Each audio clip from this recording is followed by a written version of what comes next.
Okay, topic 3 now is all about the Nintendo's online service. Mm-hmm. So it's basically Nintendo's version of Xbox Live and PSN. It's been announced that it's delayed now till 2018 on the Switch. That's what it's been designed for the Nintendo Switch. It's the full launch is going to be in 2018. They've unveiled the pricing, so it's this is all in dollars now, $3.99 a month, which probably equates to, I imagine they do it for £3, $2.99 maybe. Yeah, probably. $7.99 for 3 months and $19.99 for a year. Now, in terms of pricing, that's cheaper than Xbox, cheaper than PlayStation. You get access to classic games, but they've been sort of with added multiplayer support, so you can play them a bit online. So it's kind of like games with gold, but not so much in its own way. The voice chat will be still through an app on your smartphone, which, you shouldn't be releasing a console in this day and age that cannot do voice chat through the actual thing itself. Console. It's the online. Same with the online service. Like, you can't release a console that cannot natively do the online service like straight away. It seems like they were like, oh no, we want to get it out this time, so we'll do this, but it'll just be without online. Like, granted, you can still play multiplayer. You can multiplayer Mario Kart, Splatoon, ARMS. You can still battle people online, but it's more of the sort of infrastructure, and so like Xbox Live has its friend systems, messaging, parties, and all that. I think it's stuff like that that they'll be bringing in, because you can fight online, you can buy stuff online through the shop. No word yet on like Virtual Console. They're still unsure whether they're going to bring it. It'd be a huge plus if they did. I don't know whether it'd be a huge loss if they didn't, but that being delayed, it makes the service free until full launch. But it's just like Nintendo just really missing the mark on like what the gamers want. The gamers want this online structure where they can, communicate with friends more easily, invite people to games, instead of all this like jumping through hoops to be able to do so.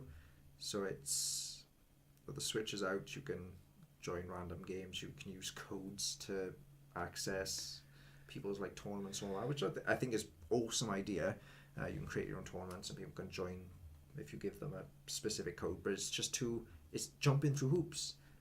Like, it shouldn't be through like an app on your phone, or it should be integrated fully in the game, in the console, even from the get-go. We shouldn't have to be waiting for stuff like this. But who are they marketing the Switch to? Who is Nintendo historically marketed their consoles towards? I like how you said historically, because ideally they want to target all people with the Switch, but that just isn't the case. No, it's not. It's kids, it's casual gamers. You get some mature, more mature games, like mainly for Zelda and things like that. Zelda is slightly more mature than Mario and Pokemon and whatnot. Hey, lay off the Pokemon, will you? I love Pokemon.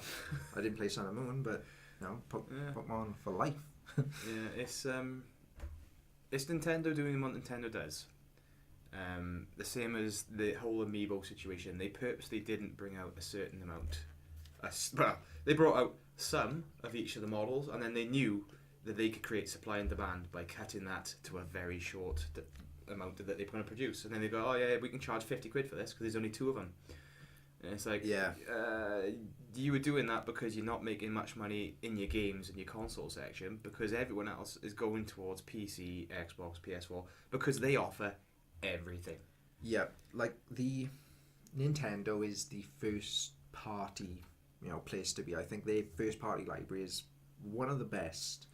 Sony, they build in their library quite well, and then Xbox is kind of dwindling behind. Like, they got Gears, they got Halo, Forza. Other than that, who knows? Crackdown, kind of, but that's been dead for years. Crackdown has been resurgence. State of Decay, State of Decay 1 was out years before, so we're just getting that. But in terms of first party, you've got Zelda, Pokemon, Mario, Metroid, you've got the Mario Kart, you've got Super Smash. there's a ton of games in Nintendo's library that people kind of just want to play on other consoles. It's kind of a strange one, really, because obviously with usually in Japan everything is just much bigger, and content is basically, like you said, it should be interactive with everything just being on it and not being left behind. And it should have been on this straight away, with Japan being much bigger with everything that it does. Yeah, but rather I than can see holding people back. I can see where they're coming from, though, in the respects that they don't want to compete with PS4, or No. they don't want to compete with Xbox One or PC, because they're doing their thing. You can't get Zelda on anything else. No. It's on our console or nothing. Yeah. So they don't have to push themselves into doing these things. The fact that they're doing it now, is it a case of because the people start to go, oh yeah, but I can do all this on that. I don't mind not playing Zelda. Or I don't mind playing Mario Kart. It's the same thing as the other 19 billion Mario Karts that you've brought out over the past decade. Yeah, I get it. But I think it's more of a... Perhaps they've had feedback. Loads of people are complaining, where's this online service? So I think they've just announced this as a little... Right, here's what's happening with it. But you're right. They don't want to compete. At the end of the day, Nintendo do Nintendo things. They do. They've got their own path. They have their own first library of stellar games, like absolutely fantastic, clean games. Like first party wise, Nintendo don't produce a bad game often. It's usually hit after hit after hit. Usually, because it's usually designed for that market. Yeah. It's designed for one specific market that Nintendo knows better than anyone else. Yeah, and the fact, they only have to produce it for the one console now. Yeah. So they're bringing their handheld and console teams together to develop for the Switch. It's like, it may sound like I'm bad-mouthing like Nintendo Switch. No, I love my Nintendo Switch. I absolutely adore it. Like, I thought I would play it on TV more than I would handheld. It's not the case. I'm happy to sit in my chair next to my TV with the dock right there, so I could quite easily just put it. No, I'm so happy sitting in my chair doing. It's a different experience. When you think about it, it is just a different experience. The fact I really do like the Switch. Yeah. Don't get me wrong. I love the Switch. I think it's a great idea. It's them doing what they've done well for so long. They got the DS all the way through from the Game Boy all the way up to what it is now, and now they've made the console that people use, like the Wii U. It was good. It wasn't great. Yeah, it was good. It wasn't great. And they thought, oh, how can we do this better? So let's make a console that you can have handheld, something that we do better than anyone else. Yeah. And then, if you want, you can just put it and play it on your TV. Yeah, it's like home console. In things like, so like you got family houses, and your kids go, oh, I want to play on my console, Mum. I want to play on my console, Dad. And then but I'm watching something. Yeah. And they go, there you go. Go play on your console. Yeah, it's basically expanding on Wii U. Yeah, it's good. I really enjoy it. But again, it's not many games that pull me in. See, Zelda. Yeah, and maybe Mario Kart. That's the issue. The first party lineup, no matter how great, they're still very few and far between. Very few and far between. It does them credit now on the Switch, where instead of having their team split, like Animal Crossing, like people want to see Animal Crossing on the console. We will be getting that, but they've been on handheld. Pokemon games, they've typically been on handheld, but now they're bringing them together. Pokemon is something I've wanted for a long time. On console. On console. Now, on Pokemon on Switch would be... Yeah. Especially with the dynamics and the graphics from Zelda, the way that Zelda is, I would love an open world Pokemon game exactly like that. See, here's the thing, right? Yeah. How long was it taking Nintendo to really focus on the graphics of their games? Oh, it's usually not like the key point of their games. It's more about the gameplay. Exactly. And so the charm. Yeah, exactly, the charm. But we go along the lines of, an N64. Who didn't love an N64? No, I love my N64. Yeah, and the graphics weren't great, but at the time they were amazing. Yeah, that's the thing. I couldn't go back to them now and play them, but at the time. But then you've got like the HD thing. It's like PS3, Xbox 360. Yeah. HD. Yeah, we are really HD. And then you had the Wii U. The Wii U was the Wii was standard. The Wii, but I think and then got, the Wii U component cables. And the Wii U was the first HD Nintendo console. Yeah. And how far behind was that compared to the PlayStation and Xbox? Yeah. They don't care. It's only now the TVs have gone on to 4K and consoles are saying, perhaps we should do 4K. Yeah. And Nintendo are thinking, let's do HD. Yeah. They're always that one step behind. But I don't care. 1080p on the screens. I just don't care. It's like I love Nintendo.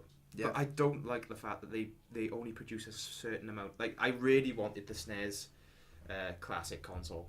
Yeah. And I was gutted when they sold out instantly, and Nintendo were like, "Yeah, we're not making it anymore." And then Yeah. you go on eBay and you got 50 of them up for sale for like £500. It's like, oh, come on. Scalpers really do, take the cake when it comes to that stuff. I have not bought a Switch yet. I've played a Switch. I've not bought one, and I won't be buying one until Pokemon comes out, and then it'll be just for Pokemon and Zelda, because they're the only two games I really enjoy playing. Yeah.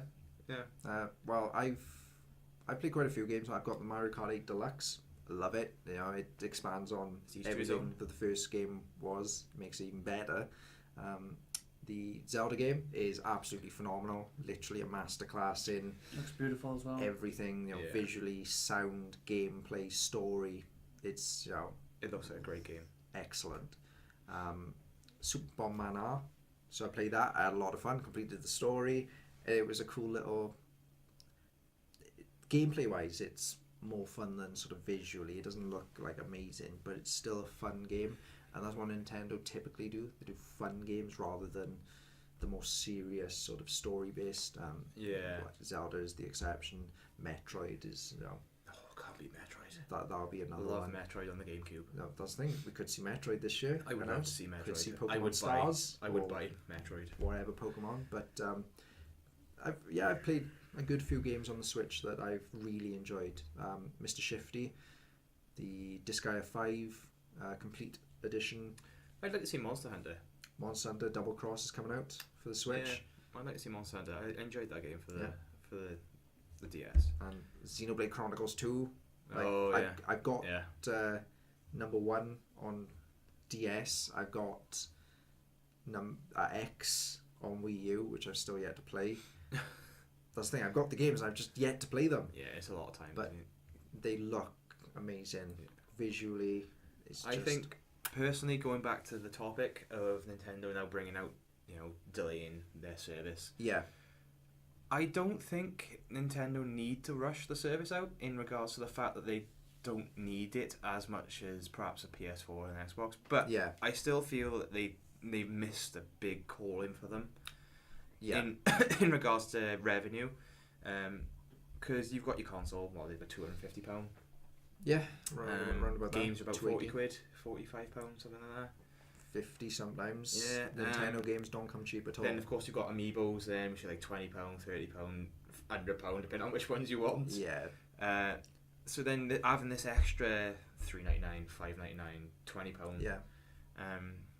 Is going to boost their sales, but then they've got to think of, why didn't we put in the ability to put a headset into our Switch, which we can talk through? Yeah. It's a very big failing of Nintendo for that. But then they always think, you could think of it as Japan very family oriented. Yeah. They don't want their kids going around speaking to random people, because that's a very big problem over here is in regards to PC, PS4, Xbox One. Yeah. Who are you talking to? Exactly. It could be anyone. And Japan is always focused on family. Yeah. And it's aimed for kids. So that's probably that. I can see it from their point of view. That's their viewing of. That's why we haven't done this. Yeah. Definitely. I think with it coming, is them going. Oh, perhaps we acknowledge that perhaps we could have done something different. But I don't think having to speak through your phone is a great option, because you're going to be there with your phone plugged into the charger, because it's going to die. Yeah. Any phone you've got is going to die eventually. You'll have to put that on charge as well as. I mean, they've done it on Switch potentially. They've done it on the 3DS, I believe, was it the first one they had, where you could speak through. I don't think the 2DS or the DS. It had a mic on it, didn't it? So potentially, yeah. So I know you could speak through people on that, and that was very limited. So I know they've done it. Yeah. And it's technology-wise, it's easy for them to do that. Why they didn't fit it into the Switch? Who knows? It's Nintendo's mindset, isn't it? It's up to them. Nintendo is as Nintendo does. But I would love to see an online service for Nintendo Switch, and just being able to play all the old classic games. Yeah. Metal Slug, Mega Bomberman, things like that. Just, yes. From my point of view, I'd happily pay £20. Pokemon Stadium. Pokemon Stadium. Oh yes, if they it's done a another cracking one of game. those, literally, They could do. if they announce a new Pokemon game, whether it's a mainline series or Pokemon Stadium at Nintendo's digital spotlight, I'll be happy. How many Pokemon are we on now? 390, something stupid like that, or 400 odd? More than I that. think More it's than like 500. 600 odd. I thought. Yeah, there we go. So you can have Pokemon Stadium, Sun and Moon, and you can have a lot. But of Pokemon. like the rumor is Pokemon Stars, so it'll be Yeah. like Pokemon Yellow is to Red and Blue, but it'll be this. Yeah. So it'll be Sun, Moon, and then Stars. But That makes sense, I suppose. like I'd be hyped. I didn't play Sun and Moon. I've It'd be a played- perfect opportunity for me to jump in and find all these new trash bag Pokemon. But I played Sun. It's alright, yeah, but it's not something you play over and over and over and over. It was nothing. Not like the older ones. Nothing like Blue and Red. I remember when I first got them, and it was like, Yeah, well, the first 3 generations really for me, like Yeah. even Ruby and Sapphire, Ruby and they Sapphire added more were good, Pokemon, yeah. but they were still believable. Like they went in you've ice got cream. You got floating swords now. You got ice cream. A trash- chandelier, which is called Chandelier.